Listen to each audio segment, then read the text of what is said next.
Good morning and welcome to the June 13th, 2023 session of Elgin County Council. It is 9 a.m. and I will call this meeting to order. Before we begin, I'd like to make a short statement of welcome to Don Shropshire as our interim CAO. Welcome, Don, and I look forward to working with you, as does Council. Secondly, I don't know if Steve Gibson's in the room, but if he is, or if he's listening, I want to thank Steve for stepping in and helping us out for the past 4.5 weeks as acting CAO. Your guidance was most appreciated, and stick around, Steve. We're still going to need some good advice. Let's move on to section 2, adoption of the minutes. Be it resolved that the minutes of the meetings held on May 23rd, 2023 and June 8th, 2023 be adopted. Mover and seconder, please. Councillor Hentz will move and Councillor Sloan will second. All in favor? That is carried. I would remind members of disclosures of pecuniary interest and the general nature thereof. Seeing none. Looks like we're moving down to section 5, committee of the whole. Be it resolved that we do now move into committee of the whole. Mover and seconder, please. Councillor Noble and Councillor Sloan will second. All in favor? That's carried. Section 6, reports of council, outside boards and staff. 6.1 is the warden's report, the warden's activity report for May of 2023. Council, the report is published and before you. If there are any questions, I would certainly entertain them. Otherwise, we have a motion. Be it resolved that the report titled Warden's Activity Report, May 2023, dated June 5th, 2023, from Warden Ketchabah be received and filed. May I have a mover and seconder, please? Councillor Latham will move and Councillor Noble will second. All in favor? That is carried. Thank you. 6.2, Accessibility Coordinator, Joint Annual Accessibility Status Report 2022. Good morning, Sarah. Good morning. Thank you. Through the warden to members of council. So attached, you'll find the report on the Joint Annual Accessibility Status Report. We have to do this report annually because it is a legislative requirement. So essentially, we created the Joint Multi-Year Accessibility Plan in 2021. And between 2021 and 2026, we'll do annual updates to demonstrate the progress that we have done towards the goals that we set out for the 5 years of the plan. So the report details some ongoing accessibility achievements as well as highlights for Elgin County and all of its local municipal partners for the year 2022. If you have any questions, I'm always happy to take those. Thank you. Thank you for that report, Sarah. Does anyone have any question?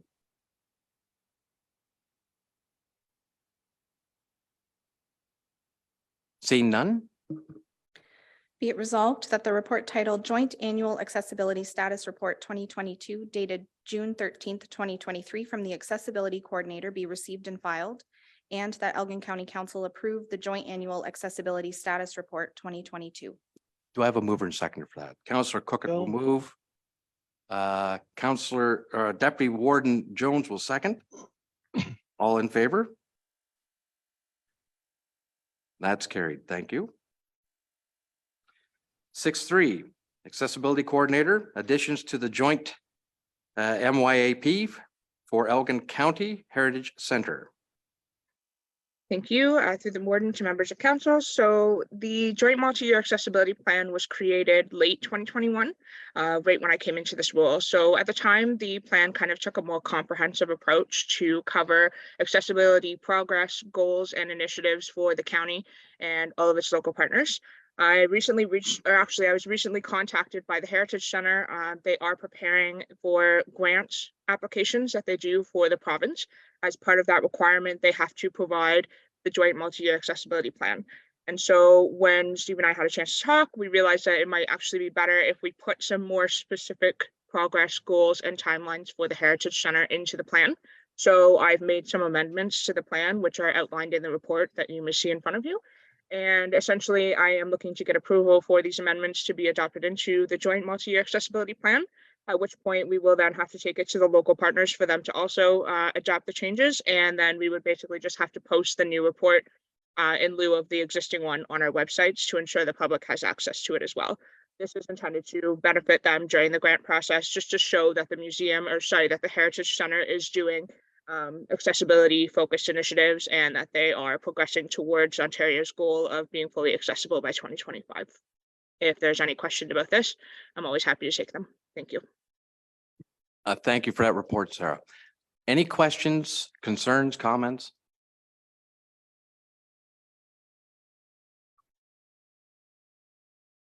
Seeing none?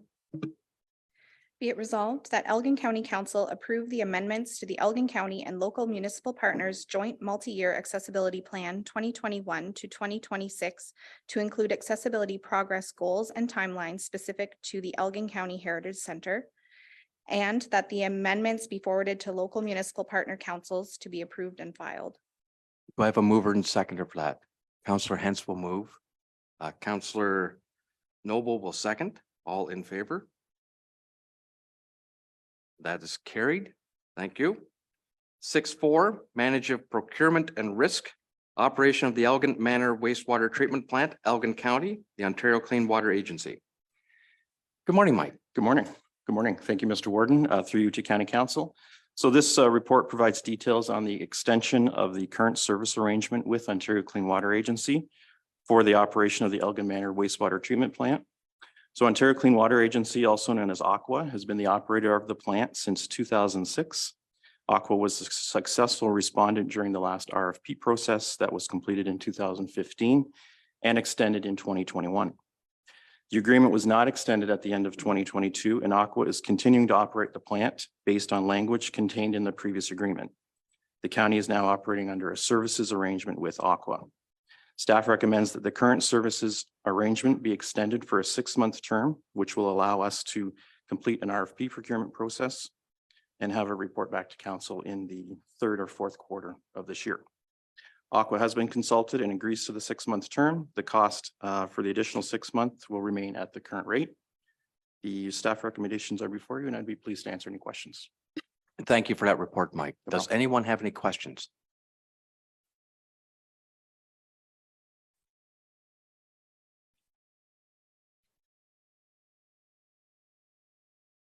Okay. Be it resolved that the report titled Operation of the Elgin Manor Wastewater Treatment Plant, Elgin County and Ontario Clean Water Agency dated May 30th, 2023 from the Manager of Procurement and Risk be received and filed. And that staff be authorized to extend the current service arrangement with Ontario Clean Water Agency for the operation of the Elgin Manor Wastewater Treatment Plant for the 6-month term commencing July 1st, 2023 and ending December 31st, 2023. And that the Chief Administrative Officer be authorized to sign a change order with Ontario Clean Water Agency to implement the said extension of service agreement. Mover and seconder, please. Councillor Latham will move. Councillor Hens will second. All in favor? That's carried. Thank you. 6.5, Manager of Corporate Facilities, humidifier replacement at Beaubier Villa, the contract award. Good morning, Ryan. Good morning. Through you, Mr. Warden, to the members of council. The report before you outlines the replacement of 7 humidifiers at Beaubier Villa. The work shall include the removal, installation, commissioning, and the upgrade of the supply water lines for these 7 units.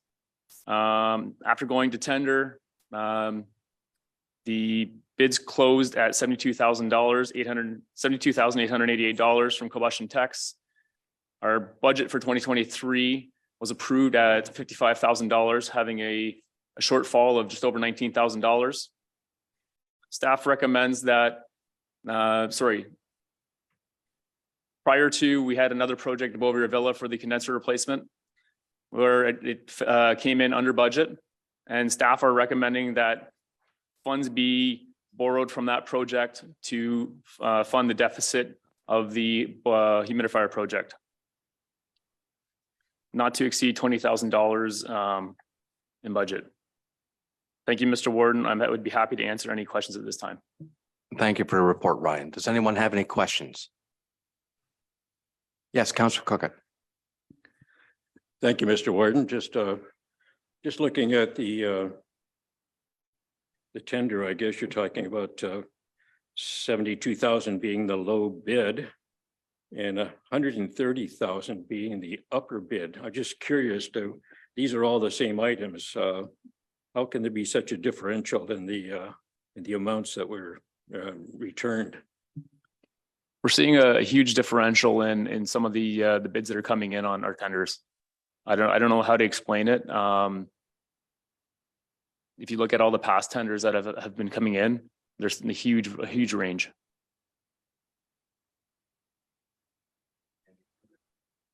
Anything further?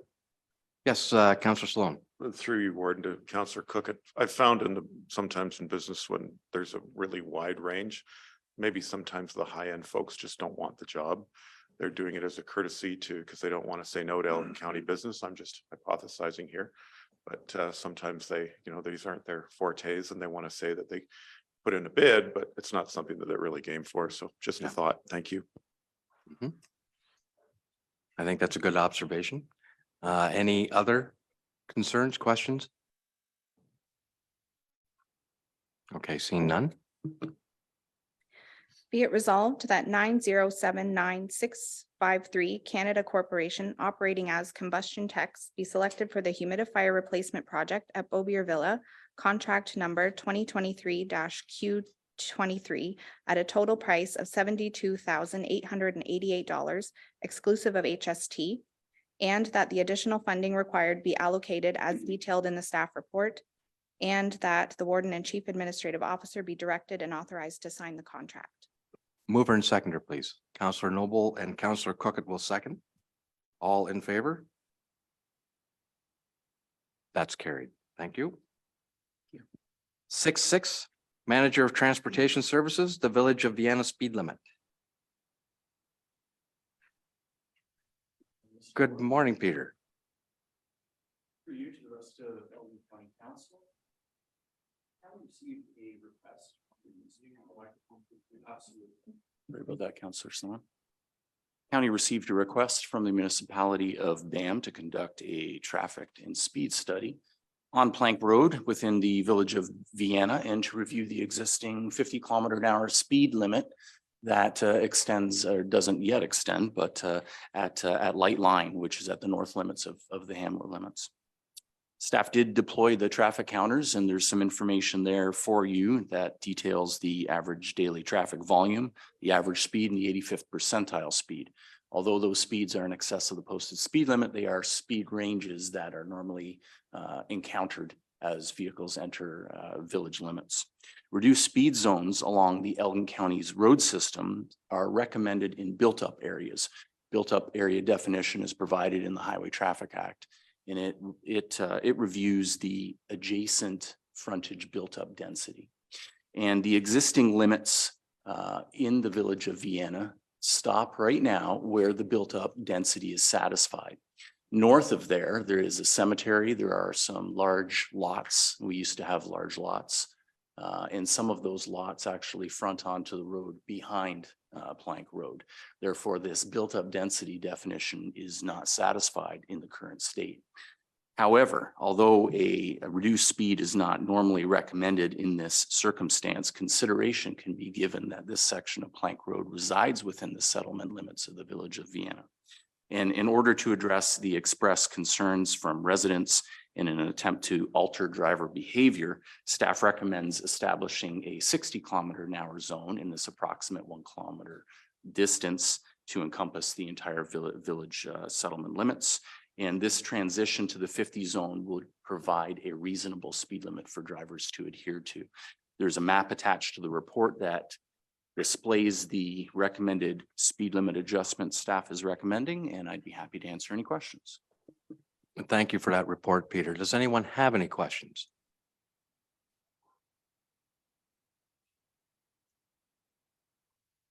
It is interesting to note when this came to Bayham Council, the concern, of course, was coming southbound and rounding the bend and across the first bridge.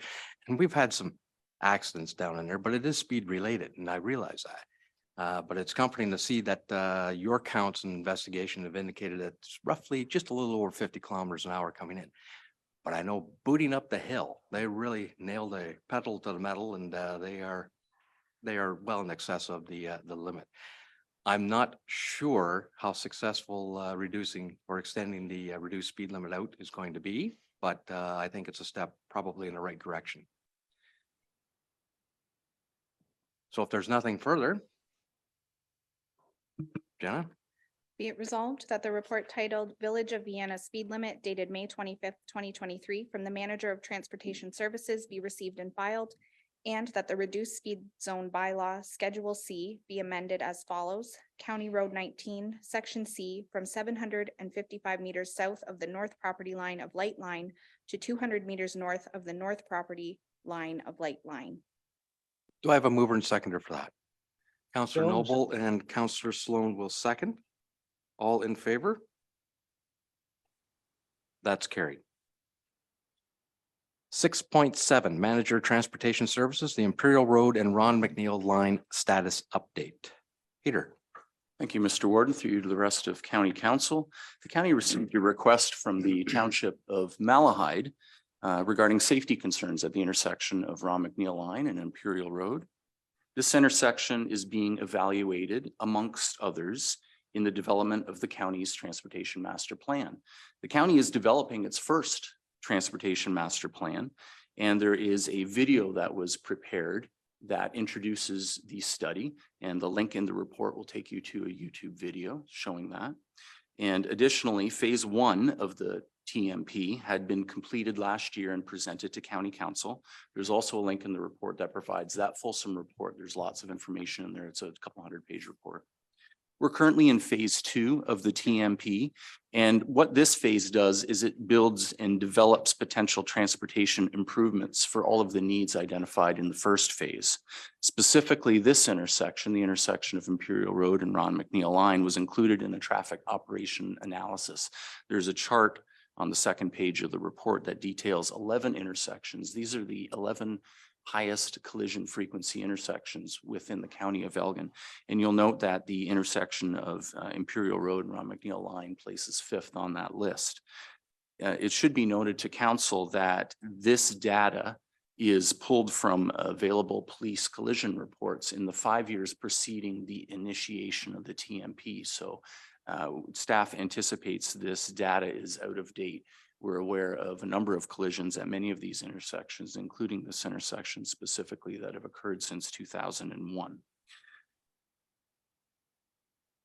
The analysis also confirmed that there are no operational deficiencies that currently exist, and operational deficiencies are usually delay times, and they're specifically calculated during peak hours in the morning and the afternoon, and left-hand turn movements are specifically used as the longest time someone would be waiting at the intersection to make a movement. Currently, the 10-year capital plan does not include any improvements at this intersection. However, staff does anticipate, once the TMP is fully completed and endorsed by council, a number of improvements and initiatives that currently do not reside in the 10-year capital plan will be recommended. And this may include improvements at this intersection as well. At that time, council will be must have to prioritize and balance the needs of these new investments and measure them against all the existing needs the county has. There's also some new information with the announcement of the major international battery manufacturing plant in the city of St. Thomas. The TMP's growth in demand forecasts will have to be revised in order that the plan is best suited to make the best recommendations. And currently, we don't have any of this information. And so the TMP is currently stalled. It's delayed until we have this fulsome information so that the most appropriate recommendations can be made for County Council's endorsement. I would be pleased to answer any questions in regards to this. Thank you for the report, Peter. Excuse me. As your chart indicates, there are a number of intersections that have perhaps some collisions that are going on. And I would think that you're right in your analysis that until we know what the volume of the traffic is going to be as a result of the oncoming development, pretty difficult to determine where to invest in improvements at these intersections. But I'm going to turn it over to council if anyone has any questions or concerns at this point. Counselor Whitner. Yes, thank you, Mr. Warden, and thank you, Peter, for your report. It's interesting to see these intersections and the amount of problems there. Ron McNeil now is in the 5th spot with 0 fatalities listed. Sometimes data skews the real picture. There was 2 ladies killed there in 2021 and 2022. Adonna Deans and a Bernice Farquhar. And on a beautiful day, I actually sit on my front porch and heard both these collisions. That's why I'm a little bit emotional about this stuff, because I heard them both. They're life altering things, they died. I guess, but to consider it a fatality, you have to die on scene, which, okay, I guess that's it. But these ladies died a day and a day 2 after, so. The Malahide Fire Department has listed over a dozen incidents at that corner, and there's been a lot more. I'm just asking for my fellow county councilors to maybe move this intersection up a bit, with the fact that there was fatalities there. And with the new factory going in, it's going to be a lot busier, and we have a development area plan for Springfield. It'll make it busier too, or I'll have to cross that road. And a lot, the Elmer people use it, Port Burwell people use it, Van people use it, a lot of people use it. It's a busy intersection. Well, let's not let Donna and Bernice's death go unnoticed. Let's see if we can learn something, but I'd like to see it moved up if we could, because it's certainly not getting any better. I think a roundabout would be a perfect solution for it. Would keep traffic flow and make it safer. But thank you very much. Any other comments or questions from council members? Yes, Counselor Jiguer. Thank you, Mr. Warden. I was just curious, who is working on the gathering the new the projections and the forecast on traffic? Is that a county initiative? Is it a joint initiative? And what is your anticipated delay on the master plan? Those are through you, Mr. Warden, to Councilor Jiguer.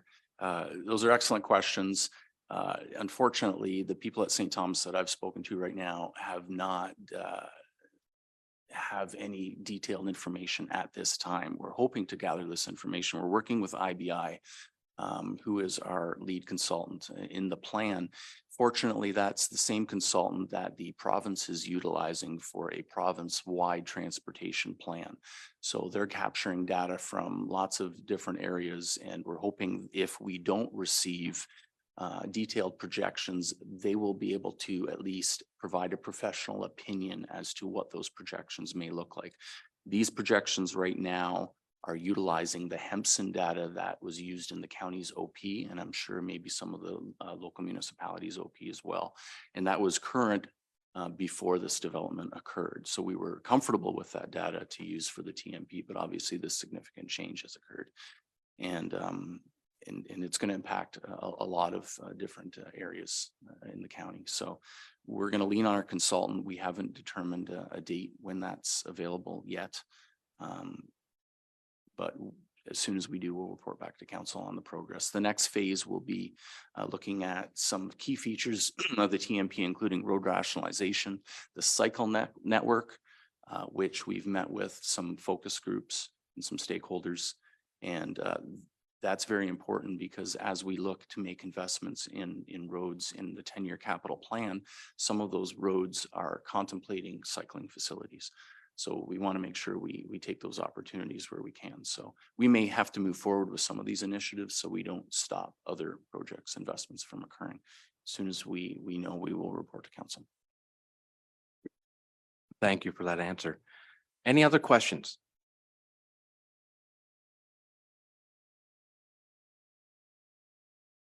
Seeing none. Ken. I'm sorry, Grant. Sorry, Mr. Ward, my mic was off. Given all the information, realistically, we need to see that report before we make any major investments. I realize that 73 and Ron McNeil is a different situation there, but I still think we need to see the report first. Thank you for those comments, Deputy Warden. Okay, anything else? Okay, Jenna, please. Be it resolved that the report titled Imperial Road and Ron McNeil Line Status Update dated June 5th, 2023 from the Manager of Transportation Services be received and filed. Do I have a mover and seconder for that? Councillor Whitner will move. Deputy Warden Jones will second. All in favor? That's carried. Thank you. 6.8. Director of Financial Services, Treasurer. the 2022 annual report for investments. Good morning, Jen. Good morning, Mr. Warden, through you to members of council. As per section 418 of the Municipal Act, the treasurer is to provide information related to investment income received from the prior year. The report before you shows the daily, the year-end amounts of on deposit, and the daily balances and daily rates throughout the year in each of the accounts are held by the county, result in an average rate of return, which is shown on the chart at year end. The large amount on deposit at year end is partially due to the county receiving its levy payments at year end on December the 15th. And the report is for council's information, and I'd be happy to answer any questions at this time. Thank you for that report, Jen. Does anyone have any questions? Yes, Councillor Sloan. Through you, Warden, to Jennifer. I just noticed the average rate of return last year was 2.11 on your cash account. You know, like the Royal Bank right now is offering up to $1 million for 3 months or 4 months at 5%. Is there any way that in 2023 we take advantage of the high interest rates for the money we have on hand is the first part of the question. And the second part, or is it just at the end of the year that we have large amounts on hand? Thank you. Through you, Mr. Warden, to Councillor Sloan. Yes, at year end, we do happen to have a large amount, and usually at the end of each quarter we do, but throughout the actual quarter, that does fluctuate, and the average is somewhere around 8 million, which we keep on deposit just because we have large construction things going on right now. A lot of that is for construction purposes. We do have some investments going on now. These investments are reflective of last year where we were, our investments are prime minus a percentage in those accounts. So to keep them lucrative and at least be making some interest on them, we do have an interest rate on all of our accounts. So we're not just sitting there without making interest on our cash account.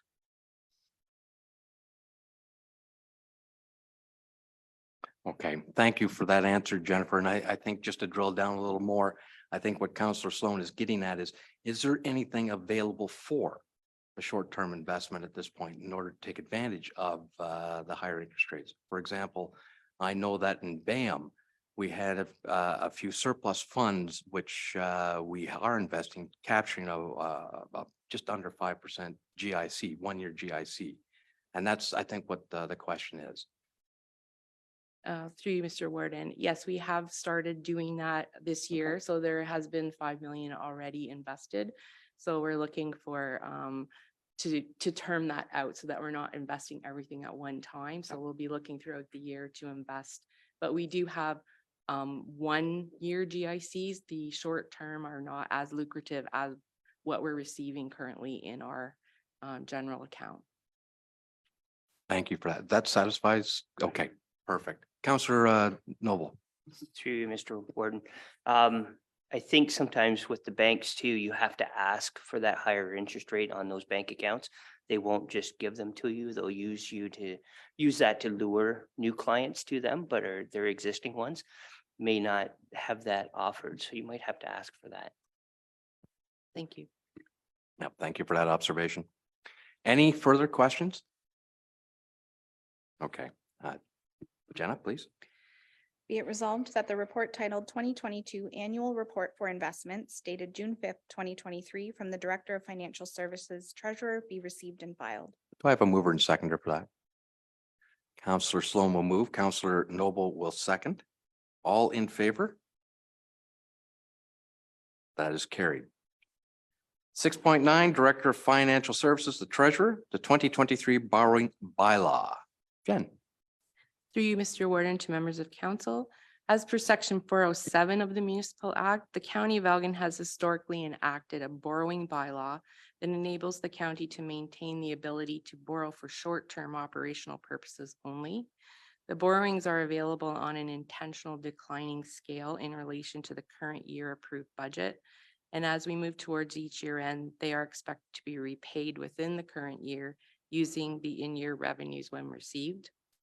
Council should be aware that the county has not had to lean on this bylaw in the past, but evidence suggests that from an emergency management perspective, there have been occasions where this option provided us the ability to confidently and quickly react to emergency situations.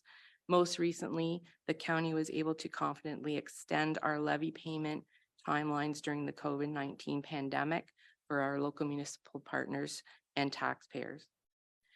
Keeping our paperwork current annually is a requirement for our current credit facility partner to maintain our position in good standing, and we ensure we are able to respond quickly in order to continue to deliver services to our community under any circumstances.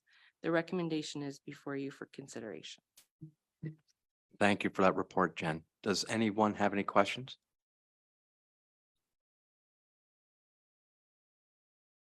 Characterize this as a prudent housekeeping matter. Correct. Okay, seeing none. Be it resolved that the report titled 2023 Borrowing Bylaw dated June 5th, 2023 from the Director of Financial Services Treasurer be received and filed, and that the borrowing bylaw for 2023 be read for approval. Do I have a mover and seconder for that? Councillor Latham will move. Councillor Jiguer will second. All in favor? That's carried. Thank you. Moving on with section 6.10. Planning Technician and Secretary Treasurer of the Land Division Committee, agricultural impacts from proposed agricultural lot creation changes to the provincial policy statement. Good morning, Paul. Good morning, Mr. Warden, and through you to council. The report in front of you today is an update to one that was given to you by Mr. Paul Hicks back in May. This is in relation to proposed changes by the provincial government to the provincial policy statement. Of note to the county of Elgin is the proposed changes to agricultural lot creation. As it stands right now, the provincial policy statement prohibits new residential lot creation within agricultural areas. Lot creation within those areas is only permissible for 3 reasons, and those are agricultural uses, agricultural related uses, and surplus dwellings. The proposed changes would allow up to 3 lots to be created from all existing agricultural lots in existence as of January 1st of this year. This would be a significant deviation from the provincial policy statement as it currently is in planning in Ontario more generally. To understand the impact of the proposed changes to the PPS, an analysis was done specifically for agricultural land within the county of Elgin on a 2-fold basis. The first analysis was the amount of agricultural land in areas that would be lost if the maximum number of lots that could be created under this new policy were created.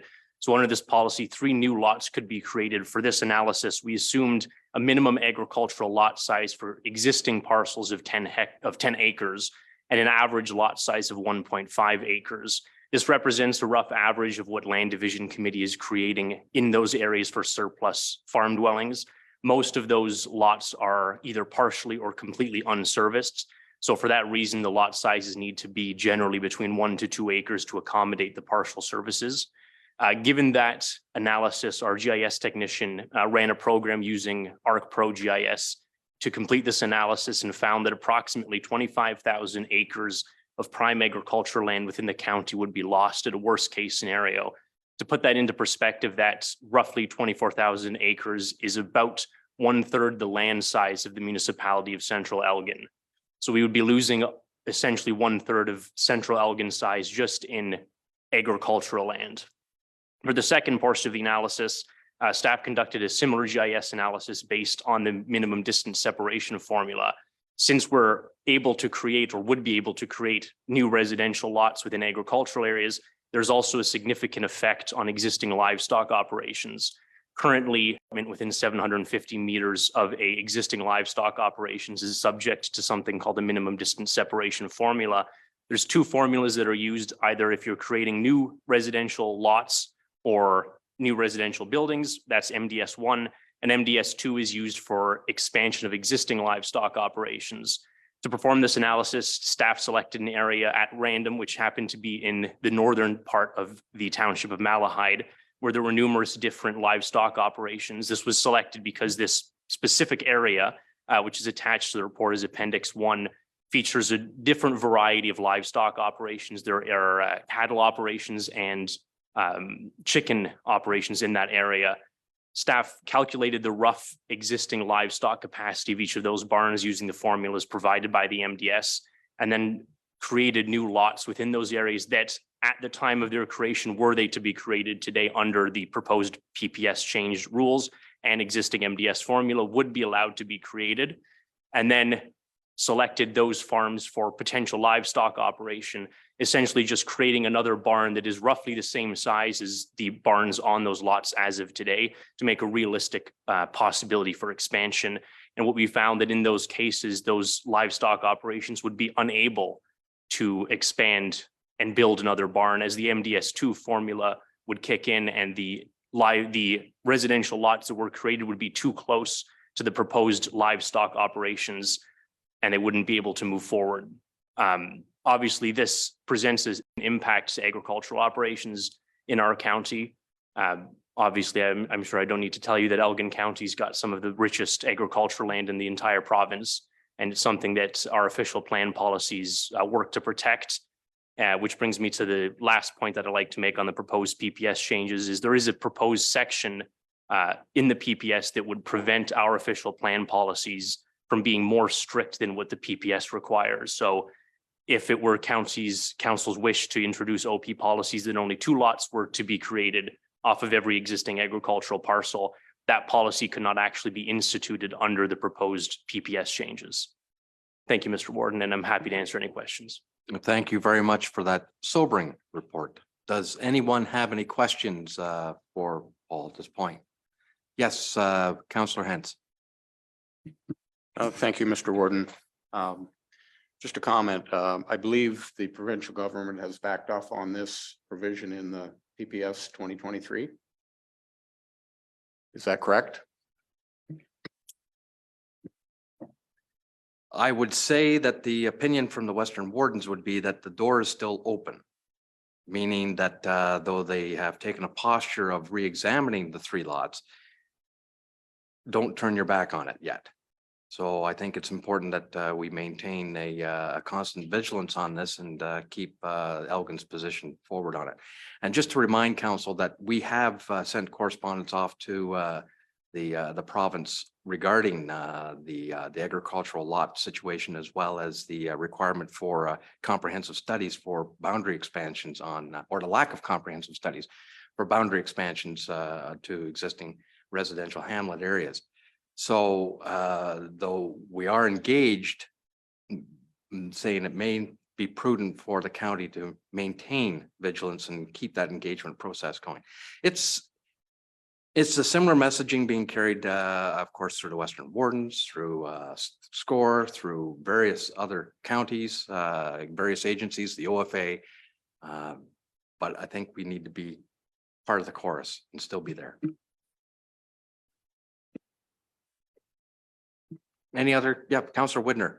Yes, thank you, Mr. Warden. I'm surprised to hear you make that statement because I've written a few emails to Mr. Flack myself, but I actually got a personal phone call saying this wasn't going to happen. Now you just said it was, so I don't know, why is there conflicting evidence? When you get something who was hot the press and had to call me and tell me, and then you're saying maybe not. I don't understand.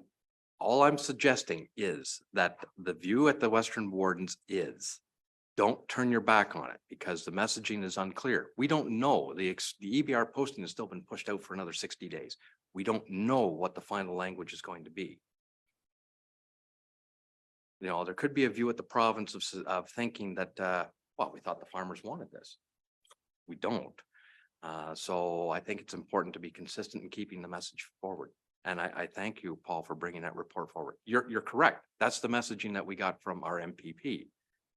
But is that what it's going to be in 50 days from now? Councillor Hens, excuse me. Mr. Warden, just a further comment. Mainstream media, everyone is covering that the government has backed off on this. I think it would be not impossible, but very difficult for them to backtrack the second time on it. But anyway, vigilance, I agree with you. Thank you. Anyone have any additional comments or questions? but I certainly appreciate the analysis, Paul. Thank you, Mr. Warden. Okay, seeing none. Be it resolved that the report titled Agricultural Impacts from Proposed Agricultural Lot Creation Changes to the Provincial Policy Statement dated June 13th, 2023 from the Planning Technician and the GIS Technician be received and filed. Do I have a mover and seconder for that? Counselor Latham will Jones. move. Counselor Deputy Warden Jones, excuse me, will second. All in favor? That's carried. Thank you. 611, the acting manager of planning, draft plan approval of draft plan of subdivision file number 34T-CE 2102. Good morning, Paul. Good morning, Mr. Warden. How are you today? Very well, thank you. Good, good. And so the application that we have before council today is for a draft plan of subdivision that would be composed of 70 single detached building lots and 9 semi-detached building lots located in the community of Port Stanley. This particular plan of subdivision has gone through the standard circulation process.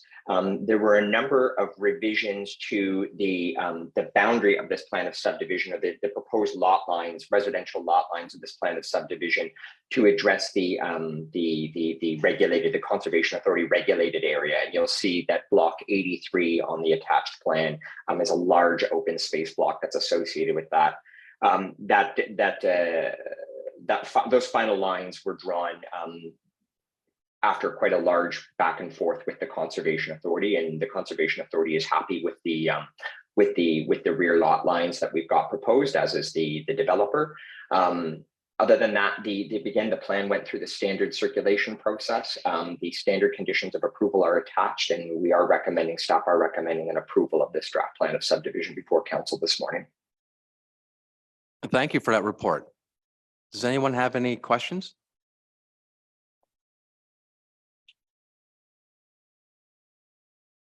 Seeing none.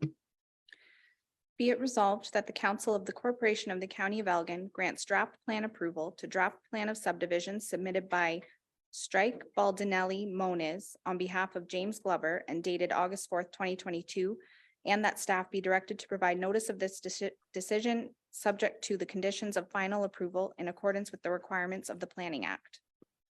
Do we have a mover and seconder, please? Counselor Sloan will move and Counselor Noble will second. All in favor? That's carried. 612, acting manager of planning, the revised exemption from draft plan approval for plan of condominium file number 34CD-CE 2202. Paul? Thank you, Mr. Warden. Council may recall that when we're approving draft plans of subdivision, or pardon me, when we're approving draft plans of condominium, there are 2 routes that a plan of condominium can take. It can take the standard draft approval route that we just did for the plan of subdivision that was just heard before us, where we provide a conditional approval to the plan of subdivision.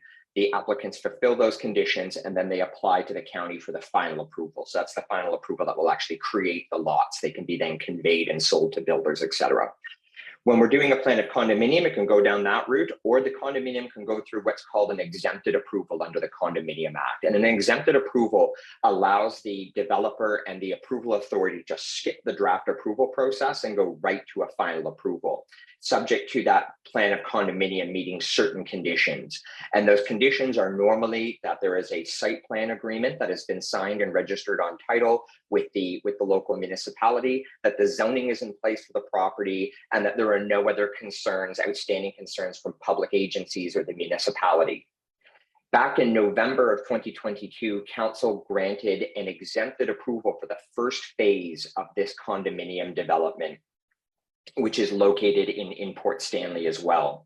And now the applicants have come back to get an exempted approval and are requesting an exempted approval for the second phase of this plan of condominium. The second phase of the condominium would include 16 row house style units. And the plan is being approved, the condominium has been given a site plan approval and the zoning is in place from the local local municipality. We have had contact with the local municipality, the other agencies involved in the approvals for this plan of condominium. None have expressed any concerns back in November, nor at this time with proceeding with an exempted approval. As such, because there is a site plan approval in place with the local municipality that's registered on title and the zoning is in place, staff are recommending before County Council that that this proposed plan of condominium be given an exempted approval and go straight to a final approval. Thank you, Paul. Any questions?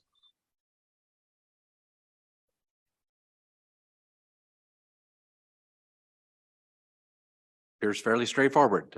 Jenna, please. Be it resolved that the Council of the Corporation of the County of Elgin grants, in accordance with Section 9 of the Condominium Act, an exemption to draft plan approval for a draft plan of a phased condominium on Block 65, Plan 11M-241, part of Lot 1, Concession 1, Geographic Village of Port Stanley, Municipality of Central Elgin, for lands contained in Block 65 for the development of a further 16 units, and that staff be directed to prepare and issue a certificate of exemption and sign and submit the final plans to the Land Registry Office in accordance with the requirements of the Planning Act and Condominium Act. Mover and seconder, please. Counselor Sloan will move. Counselor Hentz will second. All in favor? That's carried. 6.13, Acting Manager of Planning, the Municipality of Bayham Official Plan Amendment number 31.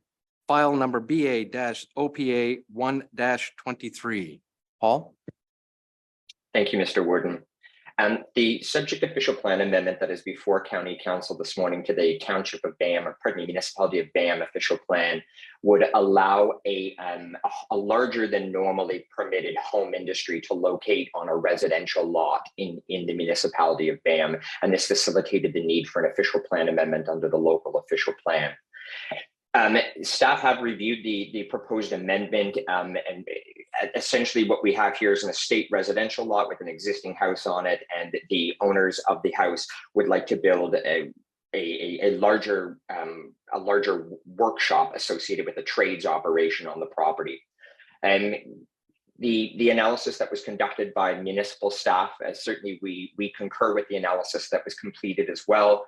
We don't have any general concerns with what's being proposed, but council will note that staff are proposing modifications to the official plan amendment as adopted by Bayham Council. And the reason being is the amendment that was adopted by Bayham Council proposed to redesignate the lands to an industrial designation. So out of an existing estate residential designation and into an industrial designation.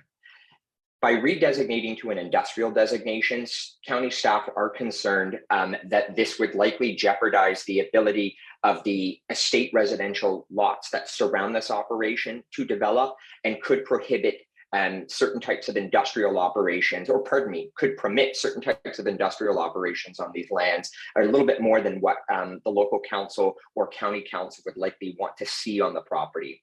As such, the amendment that we're proposing to this OPA would see the lands not redesignated industrial, but be redesignated to a special policy area in the county, pardon me, in the BAM official plan, what they call a specific policy area that would essentially maintain the lands as an estate residential lot and development that also happens to permit this, essentially this oversized workshop on the property, as opposed to redesignating wholesale the lands to an industrial designation that would then happen to permit a residential use on the property. So this is, again, just in kind of the long view of this, it's more appropriate that these lands be kept in an estate residential designation as opposed to an industrial designation at this location. We have brought this up with staff at the local level, and they do not take any issue with the modifications that are being proposed. The modifications that are also being proposed are in line with what the applicant has originally applied for as well too, which was a residential designation with specific consideration for these industrial uses on the property.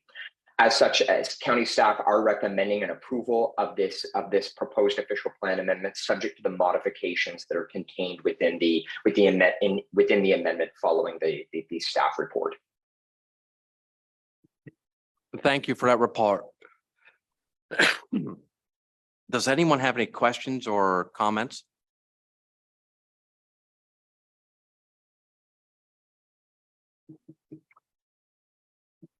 Councillor Whitner. Yes, thank you, Mr. Warden. I know sometimes on our township, we limit the amount of staff a business like this can have. Is there any Mhm. provision in this for that? Through you, Mr. Warden, within the official plan amendment, there wouldn't be any limits on the number of staff. But through the municipality's zoning bylaw, they would regulate the number of staff that would be permitted or the number of clients that would be permitted ostensibly in a home industrial operation such as this. So the control for this would rest with BAM Council and through their zoning bylaw. Okay. Just to provide a little more background, BAM was comfortable with this particular application based on its geography of where it's located. You have a utility corridor behind the property and agricultural beyond that. Across the road, you have an industrial parcel, which is essentially an auto repair facility. South to the southeast, another industrial designation. There is a residential buffered by the occupant's residence to the south and further. So it's a triangular piece of land, long plank road, and essentially thought this would work. But it's entirely up to county council, and I'm quite comfortable with the planners modifications moving forward with this.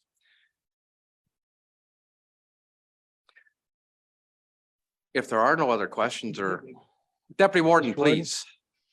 Yeah, I concur with Mr. Hicks. The designation that he's proposed, I think, is appropriate for all things considered. They're still going to get what they need, and I think it gives the county and municipality of BAM a little more latitude in the future too, just how you do things. I think going to industrial zoning gets a little murky at that point, in my opinion. Thank you, Deputy Warden. I would agree with your comments, and I think it was perhaps an oversight at BAM not thinking things through that, yes, an industrial designation does throw the doors wide open. You might end up with something that you really don't want.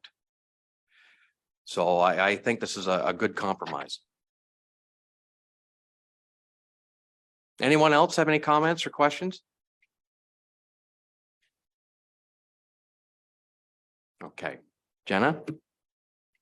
Be it resolved that the Council of the Corporation of the County of Elgin approves as modified official plan amendment number 31 to the official plan of the municipality of BAM, and that staff be directed to provide notice of this decision in accordance with the requirements of the Planning Act. Do we have a mover and seconder, please? Councillor Whitner will move. Councillor Noble will second. All in favor? That's carried. Thank you. Moving on to 6.14, Acting Manager of Planning, Municipality of BAM, Official Plan Amendment number 32, file number BA OPA 2-23. Paul? Thank you, Mr. Warden.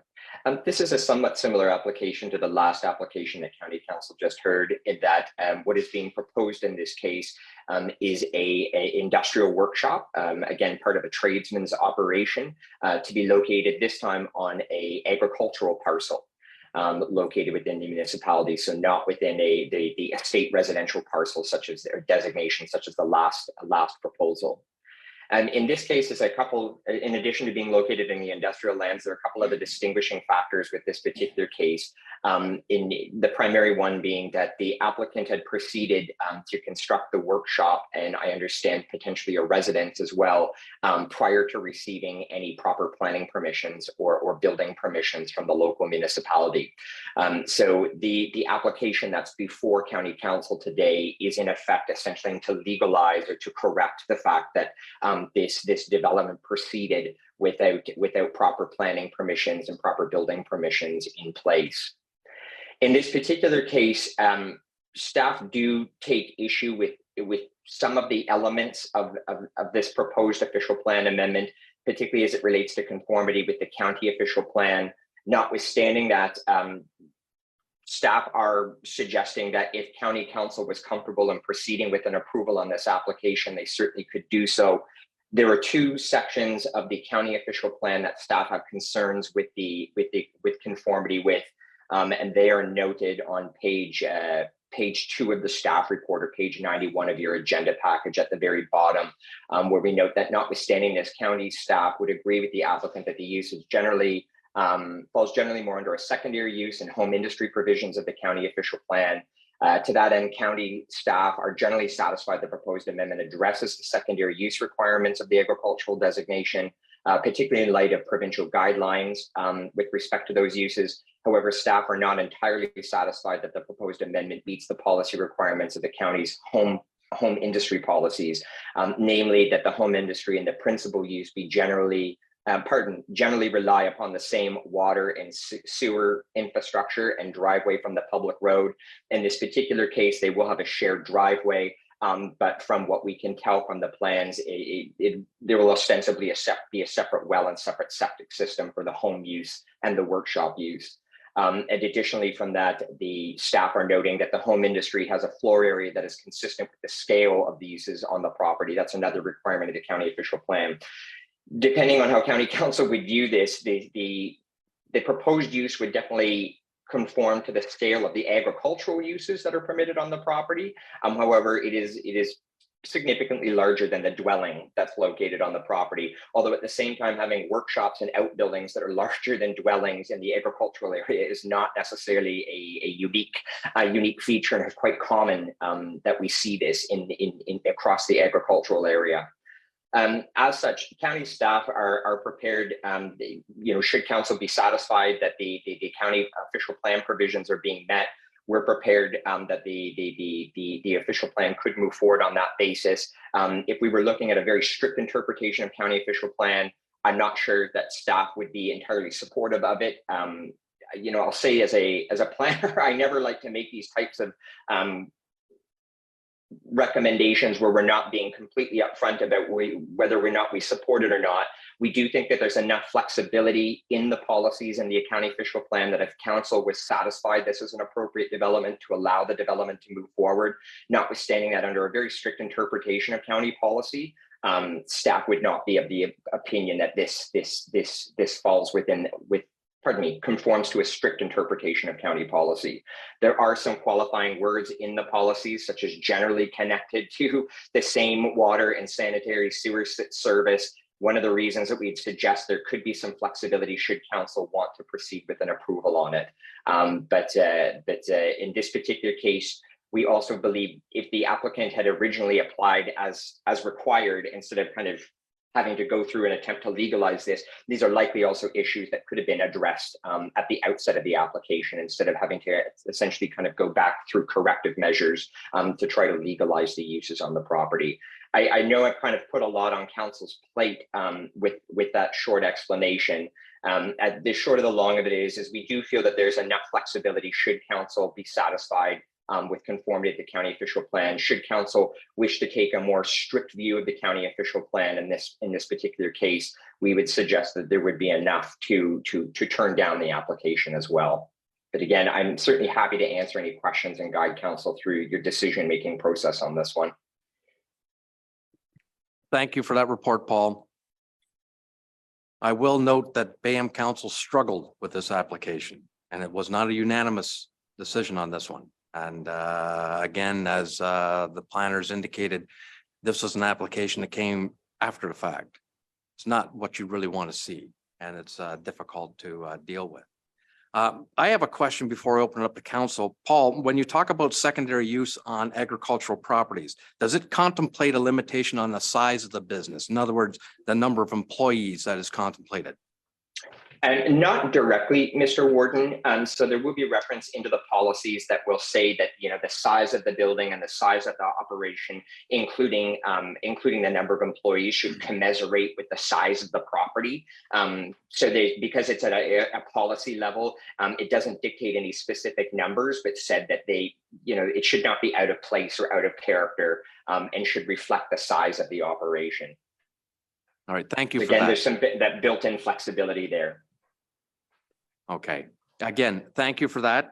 It's simply a case that my understanding, if I were thinking from a secondary operation point of view, it'd be like a home occupation or a single, the home owner perhaps operating out of his garage or something.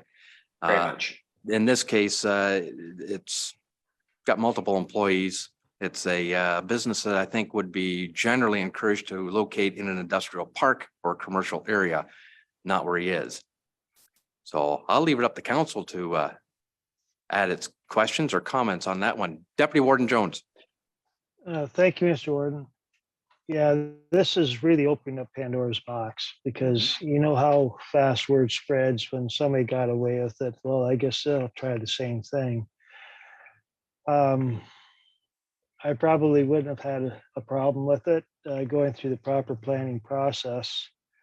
That being said, the planning process was skirted by putting starting the buildings before any building permits were in place. So I think I'd have to deny it personally. I just think this is going to create a huge problem in the whole county if we let it go.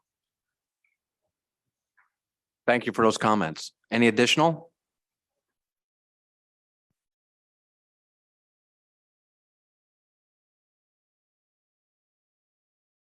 I don't think, like, I'm going to throw this comment out there and I don't think it should sway council's opinion.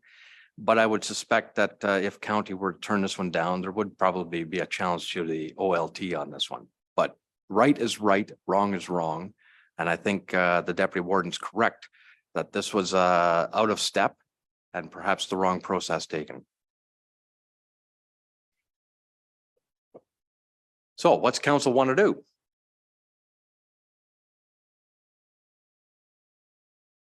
Deputy Warden. I would move to deny. Okay.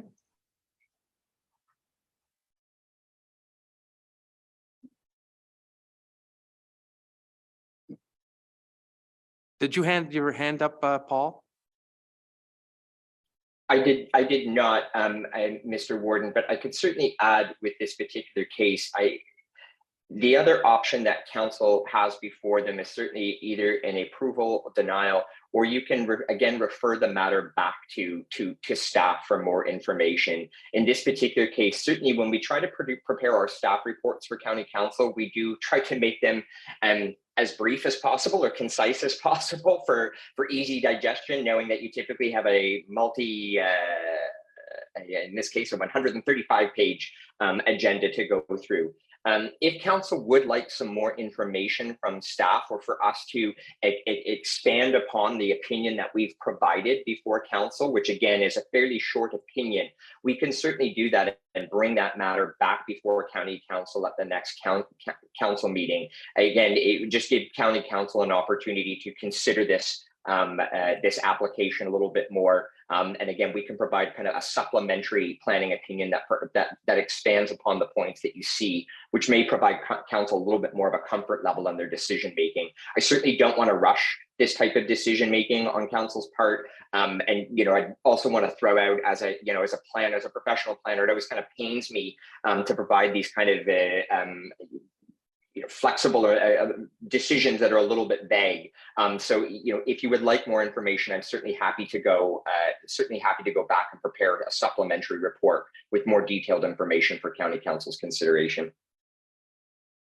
Well, thank you for that, Paul. Are you inferring that there perhaps might be information that is lacking that we might need? Or I was quite satisfied with your report, but if there are other pieces of it, then the only thing I would suggest, Mr. Warden, is I just try to keep the reports quite brief for council's consideration. Right. So if there's any points that you'd like us to expand upon more, compliance with provincial policy, compliance with the local official plan or the county official plan, we can certainly provide a more fulsome, written analysis of it.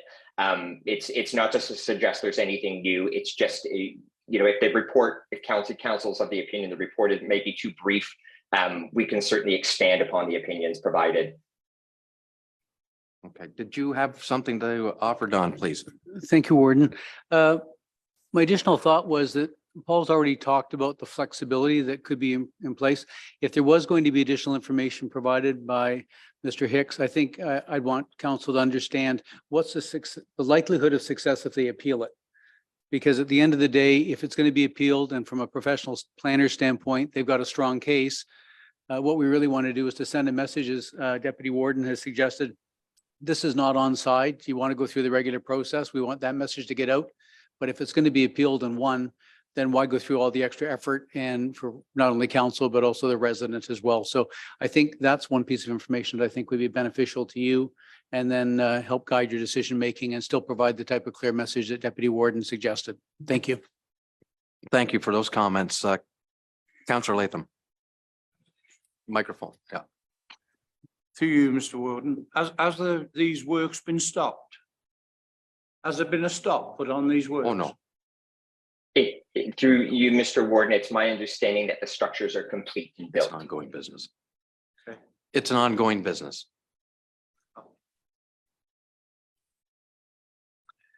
Okay, any other comments? Deputy Warden, you have a motion on, moved a motion to deny.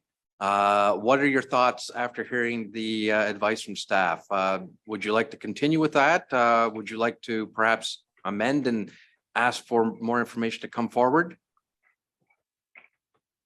I don't I'm with like you. I don't see any further information that would change my opinion of how the process has been circumvented, really. No, I'd like to have my motion stand, and if it's supported, fine. If it's not, fine. Okay, thank you. Jenna, would you read the motion, unless there are any further questions? I'll ask Jenna to read the motion and then we'll see if there's a seconder. Be it resolved that the Council of the Corporation of the County of Elgin deny official plan amendment number 32 to the official plan of the municipality of Bayham, and that staff be directed to provide notice of this decision in accordance with the requirements of the Planning Act. Is there a seconder for that motion? Councillor Latham. Okay, is there any further discussion on that motion?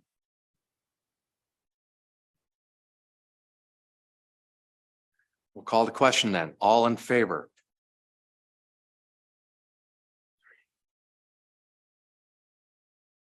Well, that motion's defeated. Okay. Councillor Jiguer. Mr. Warden, I would move that further information be provided to council, including potential consequences and, as the CEO indicated, information about the likelihood of an appeal and the success of an appeal. Do we have a seconder for that? Councillor Noble. I'll wait for Jenna to get that. Be it resolved that staff be directed to provide more information on official plan amendment number 32 to the official plan of the municipality of Bayham for council's consideration at a future meeting. Okay, having heard the motion, all in favor? That's, I see that no hands up, so I assume there's a couple of opposed. Doesn't matter, it's carried. Just getting it on the record. Thank you for that, Paul. Thank you, Mr. Warden. I'll ensure that we have a report for next county council meeting. Thank you for that. Okay, seeing that it is 10:10, does anyone wish to take a quick break? All right, we'll call off for 10 minutes.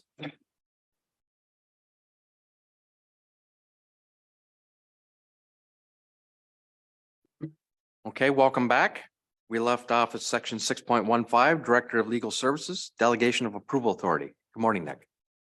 Thank you, Warden, and good morning to you and all of council. So this report is to just add a couple of officers to the delegated authority to both sign some planning documents as well as approve a few documents. All of those delegated authorities are in the bylaw that's at the end of your agenda today, which is bylaw 2329. It's at page 133. But there's nothing different about the type of authority that's being delegated. The issue is because of external consultants providing our planning services. So there's no interior or internal, sorry, manager of planning, and then a vacancy of the GM EPE. There is just nobody that has the authority to sign those documents currently. And so we're proposing to add myself as Director of Legal Services and the CAO as people who can sign those documents essentially. And I've noted in the report, we will only do so on the recommendation of Mr. Hicks, of course, because he's the person who will know that they should be signed. To give you an example, if it's helpful, the exemption to the condo approval that you gave a few reports ago this morning. I have a physical copy of that plan in my office, so provided you pass this bylaw today, I could just sign it after that. And this saves the inefficiency of coming to council for each and every one of those things. And it's the customer service level that the developers currently expect because it's been in place for some years. And if there are any questions, happy to answer them, but that's sort of the totality of the report. Thank you for that report, Nick. Does anyone have any concerns and or questions?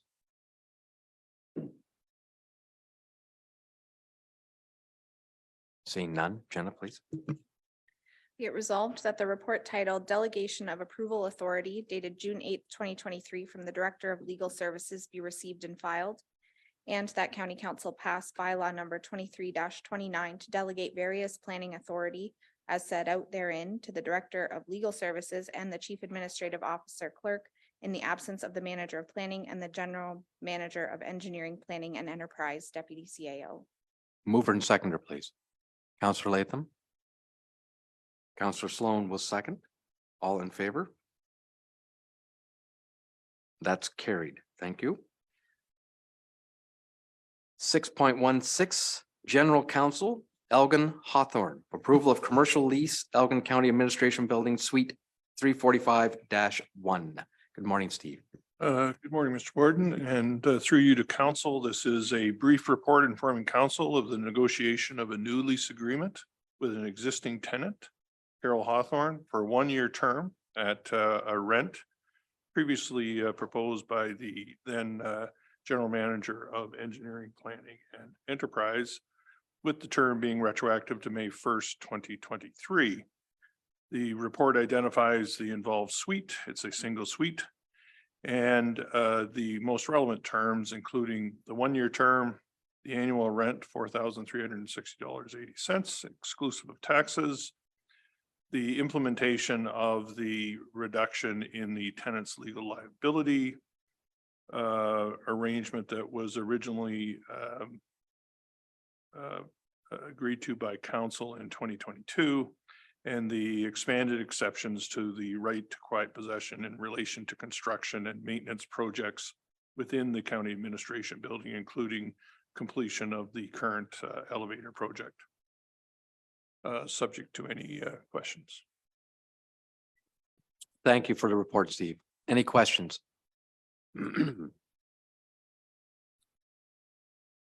Just one, Steve. You made mention of a reduction in the liability requirement. Why is that? What's the justification? The tenant's legal liability had been previously set under the approved lease arrangement to $5 million.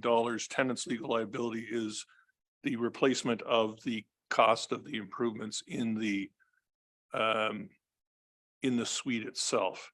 It was determined that after consultation with our own insurer, that $5 million was not required for all tenants, is simply the larger tenants like Central Elgin, Graham Scott Ends. When the replacement cost of the suite improvements is less than the $2 million, we've set it at $2 million. Thank you for that explanation. Does anyone else have any questions or comments? Councilor Noble? Just out of curiosity, what's the square footage of that suite?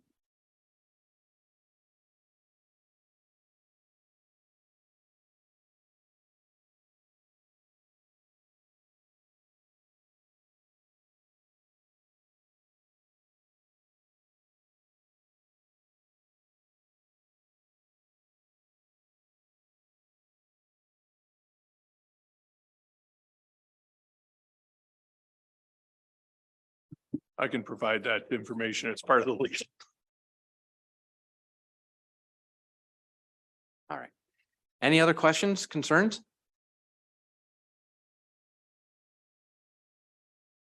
Seeing none, Jenna, please. Be it resolved that the report titled Elgin Hawthorne Approval of Commercial Lease, Elgin County Administration Building, Suite 345-1, dated June 6, 2023, from the General Counsel be received and filed. And that Elgin County Council approve a new commercial lease agreement between Carol Hawthorne, carrying on business as clinical associates, and Elgin County in relation to Suite 345-1 in the County Administration Building at 450 Sunset Drive, St. Thomas, Ontario. Such lease agreement to provide for, amongst other terms, a one-year term commencing May 1st, 2023, an annual rent of $4,360.80, and that Elgin County Council authorize the warden and chief administrative officer to execute the said lease agreement.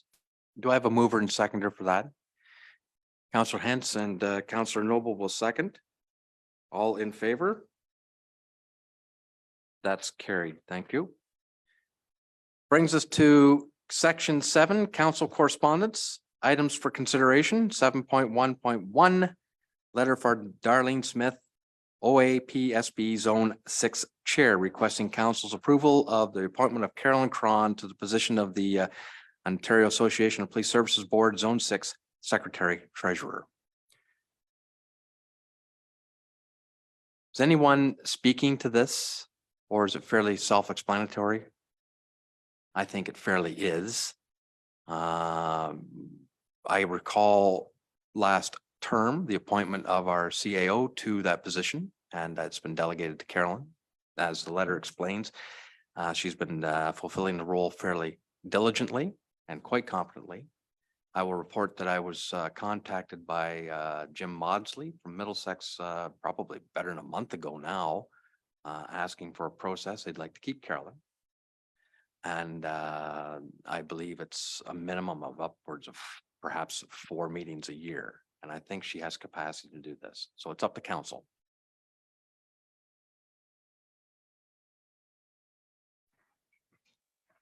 If there are no questions or concerns. Yep, Deputy Warden. Sorry, I was just going to support the letter. Okay, thank you. Jenna, please. Be it resolved that Elgin County Council support the appointment of Carolyn Cron to the position of Secretary Treasurer for the Ontario Association of Police Services Boards, OAPSB Zone 6. Do I have a mover and seconder for that? Councillor Sloan will move. Councillor Cookett will second. All in favor? That's carried. Thank you. 7.2, items for consideration, the consent agenda. There are 6 items there. Does anyone wish to draw attention or speak to any of them?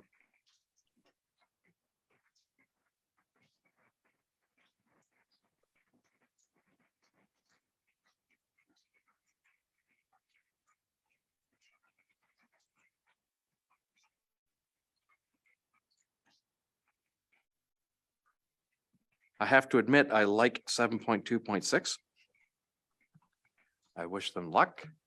It's interesting, a lot of these tax sales are going through, recovering a lot more than the outstanding taxes, and unfortunately, a lot of it gets remitted to the province.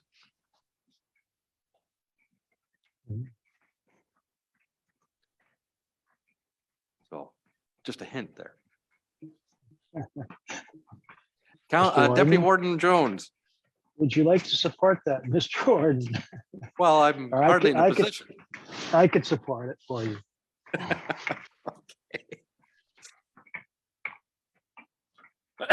Does anyone else have any comments and or questions? Jenna, would you happen to have a motion for that? I think you could probably receive and file, and that the corporation would support 7.2.6. Be it resolved that correspondence items 7.2.1 to 7.2.6 be received and filed, and that county council support the resolution from the township of Push Lynch. Urging relevant taxation bodies to reinstate previous legislation that permitted a municipality to apply for and retain the surplus proceeds from a tax sale in their jurisdiction. I'm betting that Deputy Warden Jones would be willing to move that. I will. Anyone willing to second that? Councillor Latham? All in favor? That's carried. Thank you. Brings us to section 8, other business. Are there any statements, inquiries by members? 8.2, notice of motion. No, coming up. 8.3, matters of urgency. Thank you, Mr. Warden. Just appreciate if, wondered if we could ask for an update on the Elgin County Volkswagen negotiations. Thank you. Thank you for that inquiry. And I don't believe there's anything proprietary or of a confidential nature that needs us or requires us to go into an in-camera item on this.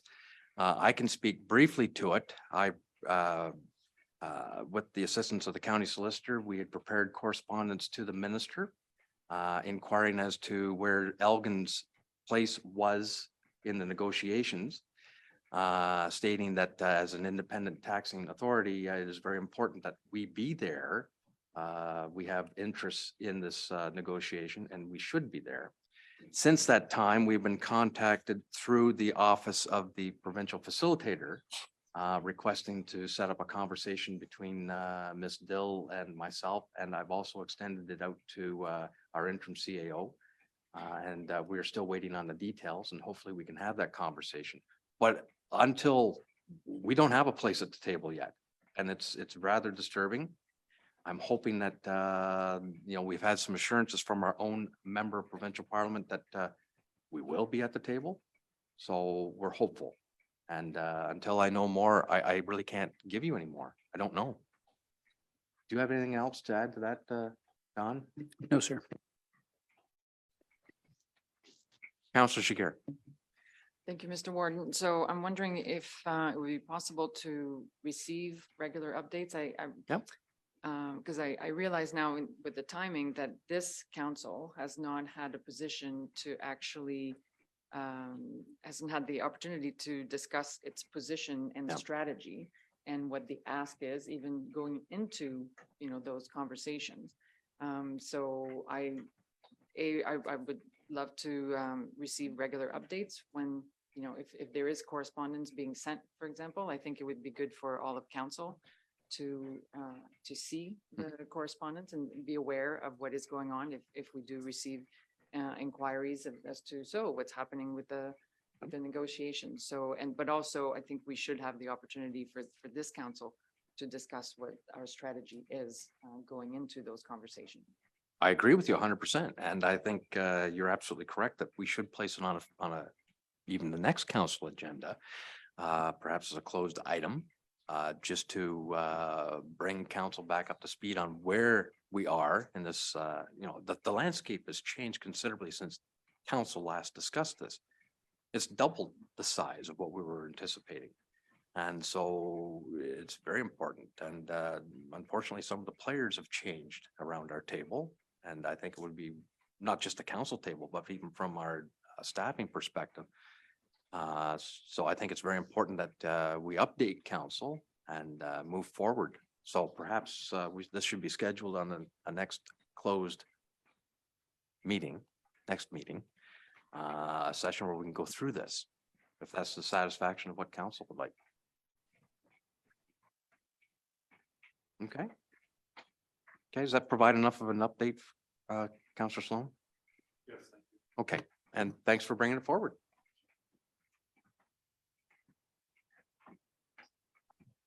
Brings us to closed meeting items. Be it resolved that we do now proceed into closed meeting session in accordance with the Municipal Act to discuss the following matters under Municipal Act Section 239(2). For closed meeting item number 1, Human Resources Update, Section 239(2)B and F. For closed meeting item number 2, Advice regarding Personnel Matter, Section 239(2)B and F. Thank you. Mover and seconder, please. Councillor Sloan and Councillor Noble will second. All in favor? Okay, that's carried. Thank you. Welcome back. Now we'll entertain a motion to rise and report. Be it resolved that we do now rise and report. I believe it was moved by Deputy Warden Jones, seconder. Councillor Noble.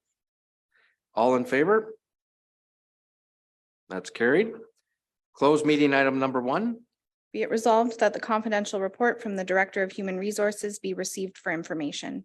Do we have a mover and seconder, please? Counselor Widner and Counselor Latham will second. All in favor? That's carried. Closed meeting item number 2.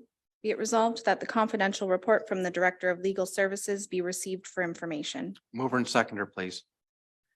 Counselor Sloan will move. Counselor Cookett will second. All in favor? That's carried. Section 11, motion to adopt recommendations from the Committee of the Whole. Be it resolved that we do now adopt recommendations of the Committee of the Whole. Mover and seconder, please. Counselor Sloan, Counselor Jiguer, all in favor? That's carried. The bylaws. Be it a first, second, and third read of bylaw number 23-27, being a bylaw to amend the schedule to bylaw number 20-58, being a bylaw to authorize speed limits. Mover and seconder, please. Counselor Sloan will move. Counselor Noble will second. All in favor?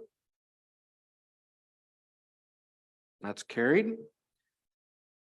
Bylaw number 23-28, borrowing bylaw. Be it a first, second, and third read of bylaw number 23-28, being a bylaw to authorize the warden and treasurer to borrow from time to time to meet current expenditures during the fiscal year ending December 31st, 2023. Mover and seconder, please. Counselor Latham. Counselor Sloan will second. All in favor? That's carried. Thank you. Bylaw number 23-29, delegation of approval authority. Be it a first, second, and third read of bylaw number 23-29, being a bylaw to delegate certain authorities vested in the council of the corporation of the county of Elgin as the approval authority with respect to plans of subdivision, plans of condominium, and part lot control bylaws pursuant to section 22 and 51 of the Planning Act to officers of the corporation of the county of Elgin and to repeal bylaw number 22-01. Mover and seconder, please. Counselor Sloan will move. Counselor Hens will second. All in favor? That's carried. Confirming bylaw.